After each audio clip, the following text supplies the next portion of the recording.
Coming back to Parimala, because அந்த teaser ஆரம்பத்தில் நீங்கள் சொன்ன இந்த பாபநாசம் காமிக்கிறாங்கல்ல அந்த கடைசி சீனில், அதுக்கு கமல்ஹாசனே சொன்னார் தட் பிகாஸ் எல்லோரும் வந்து உடனே ஹூஸ் பெட்டர் மோகன்லாலா கமலா அப்படின்னு கம்பேர் பண்ண ஆரம்பிச்சிட்டாங்க. ஸோ அதுக்கு அவர் என்ன சொன்னார்னா, Jeethu Joseph told me that Tamil audiences கொஞ்சம் டிஃப்ரெண்ட், அவங்களுக்கு வந்து கொஞ்சம் ஒரு மாதிரி இமோஷ்னலாக they like to have expression little more.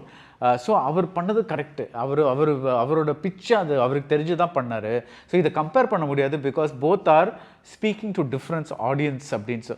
So நீங்கள் ரெண்டு பேரும் வந்து நீங்கள் மலையாளத்தில் ஆக்ட் பண்ணுறீங்க, இப்போ பரிமளா அண்ட் கோன்னு தமிழில் வந்து ஆக்ட் பண்ணும்போது கான்ஷியஸாக ஏதாவது சேஞ்ச் பண்ணிக்கிறீங்களா? தட் இஸ் நான் இதை கொஞ்சம் இந்த மாதிரி தூக்கலாக பண்ணணும், அந்த மாதிரி கான்ஷியஸாக ஏதாவது சேஞ்ச் பண்ணிக்கிறீங்களா?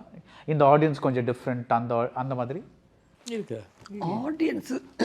ஆடியன்ஸுக்காக இல்லை, மோஸ்ட்லி டைரக்டருடைய நீட், அதுதான் முக்கியம்.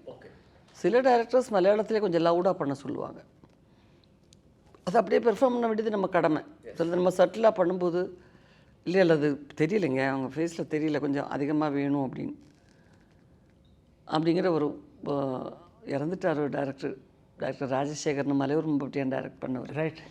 இப்போ பாட்டி சொல்லே தட்டாதேன்னு ஒரு படம் பண்ணும்போது எனக்கு ரொம்ப, நான் மலையாளத்தில் போய் படம் பண்ணிட்டு அப்போ தான் மறுபடியும் ஒரு ரீஎன்ட்ரி 90s.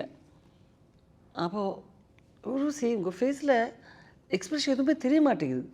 நீங்கள் இவ்வளோ பெரிய ஒரு விஷயம் நடந்திருக்கு, நீங்கள் வந்துட்டு இப்படியே பார்க்குறீங்க.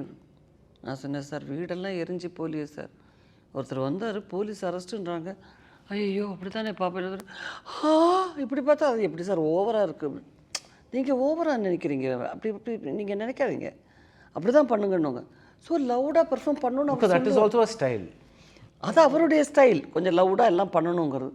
அது ஃபஸ்ட்டு 2-3 days எனக்கு ரொம்ப ஒரு மாதிரியாக இருந்துச்சு. பட் அதுக்கப்புறம் நான் வந்து டைஜஸ்ட் ஆகிட்டேன்.